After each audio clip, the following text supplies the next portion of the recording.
The COVID variant devastating India has been found in Nigeria. Cases were confirmed in Osun and Edo states. Scientists detected the strain nearly 3 weeks ago.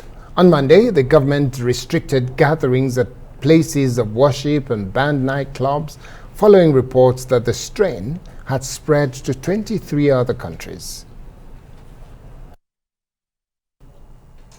Well, let's not speak to Dr. ISHAKU AKYALA, who is a virologist as well as a senior lecturer at the NASARAWA State University. Doctor, thank you so much for being here in the studio. Thank you for having me.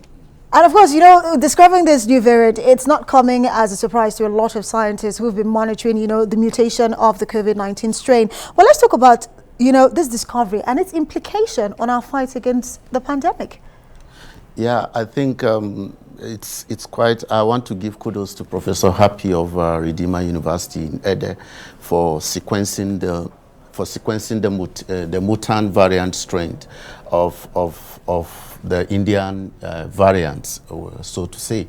But there are distinctive differences between the variant of the India and the one that we found here. The one that we found here has only one lineage in terms of the mutation, whereas that of India has 3. So it shows that our own variant may not be as virulent as that of India because of, you know, but it also calls for us to go deeper into genomic surveillance to actually check whether this variant have been in circulation within the community. Then we can be able to track the advances in terms of community transmission.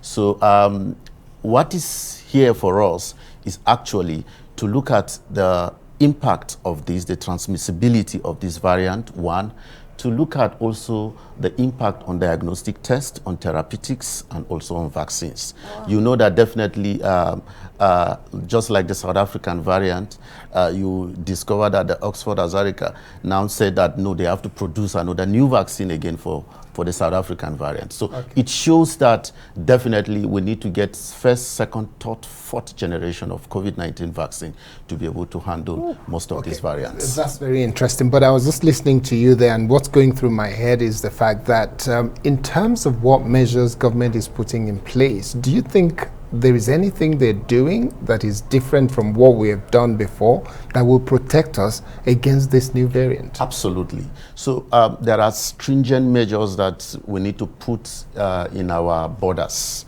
most especially in our airports. Are you seeing it there now? That's what I'm trying to find out. We are not seeing it, you know, at the airport. I just dropped a colleague today who traveled out, and then I discovered that there are a lot of gaps. Now, if you travel to the UK, you need to take two COVID tests. You need to take the test. You need to do a test in Nigeria 72 hours before boarding. Once you reach the United Kingdom, 2 days after, you need to do another test. Then 8 days after, you do another test. But in Nigeria, once you come in, you just do test. In fact, your test for the 72 hours before boarding is even relatively okay. So what we need to do is to mount stringent active search cases at our airports, you know, improve active surveillance in our airport, and be able to track. There is what we call the public health modeling of tracking cases.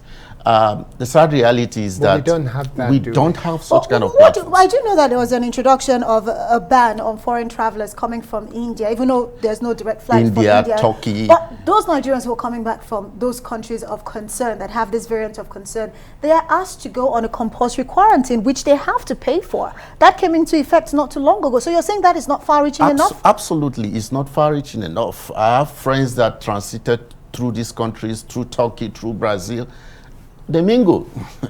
So what we need to do is that we need to have a tracking system. I have a friend that traveled to the UK, and then they used to call him. You know, the call service center calls him. Are you at home? You know, they also do tracking to make sure that they are not outside where they live. But in Nigeria, we don't even have house addresses. or some even give fake house addresses. They even give fake, you know, like that. What things we have control over, like the vaccination rollout? I know that one of the challenges India had while we're seeing these huge numbers is the fact that despite that they had good production, huge production, the biggest in the world, their rollout was quite slow. So our rollout here in Nigeria, how do you rate it? Are we doing enough in terms of getting more people inoculated? Yeah, we are not doing more. Now let me what is the repercussion let me share with you the experience enough of India that is quite peculiar to Nigeria. You know, they had this Bundi's pilgrimage festival where, you know, the issue of social distancing was not being adhered to, and they performed a lot of spiritual rituals. And then, you know, like all the COVID-19 protocol was not being adhered to. That triggered the systemic outbreak. That triggered the systemic outbreak of COVID. In fact, that their hospitals were saturated, they had no bed space, and they had no oxygen. In fact, their oxygen plant went, you know, down to ground zero. They could not even be able to administer. Now, we are having the same case in Nigeria.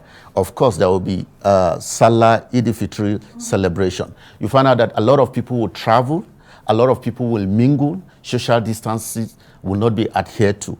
So I want to encourage Nigerians to adhere to these non-pharmaceutical safety measures, because they are quite key. Then what's the status of the vaccine candidate that got the WHO draft? What has happened since WHO indicated support for that vaccine candidate in Nigeria? Absolutely. So what we just, a research team that I belong to, just did a convalescent candidate vaccine.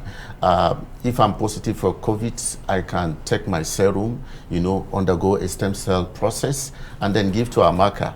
Amaka becomes immune to it if we are compatible in terms of what we call the blood grouping, HLA typing, and then immediately she will have immunity for that. So what's the status now? I know that it was taken as a draft by the WHO. So where are things right now? So there are a team of experts at the WHO that are looking into that. And once they pass through that, we need to go into the next phase of patent. So we need to patent it, and then more funding, more grants will come for preclinical trials, and then we'll go into clinical trials.